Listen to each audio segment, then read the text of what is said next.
ଫୁଲ ଦ୍ୱିତୀୟ ଥର ଫୁଟେ ନାହିଁ, ଜନ୍ମ ଦ୍ୱିତୀୟ ଥର ମଧ୍ୟ ମିଳେ ନାହିଁ। ଏମିତିରେ ତ ରାସ୍ତାରେ ହଜାର ଲୋକ ମିଳନ୍ତି, କିନ୍ତୁ ହଜାର ଭୁଲକୁ କ୍ଷମା କରୁଥିବା ବାପା ମା ଦ୍ୱିତୀୟ ଥର ମିଳନ୍ତି ନାହିଁ। ହୋଇଥାଉ ପୁଅ ପଛେ କେମ୍ପା କୁଜା କଣା, ମା କେବେ କରେ ନାହିଁ ସ୍ନେହ ମମତାରେ ଊଣା। ପିଇ ଦେଇ ନିଜ ବକ୍ଷ କରାଏ ସେ କ୍ଷୀର ପାନ, ଜୀବନରେ କେବେ ସୁଝେ ନା ମାର ଋଣ।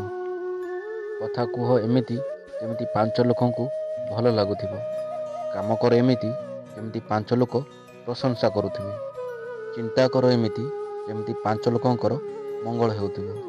ଅନ୍ୟର ଖୁସିରେ ଖୁସି ହେବାକୁ ଚେଷ୍ଟା କର, ଦେଖିବ ତୁମକୁ କେବେ ଦୁଃଖ ସ୍ପର୍ଶ କରିବନି।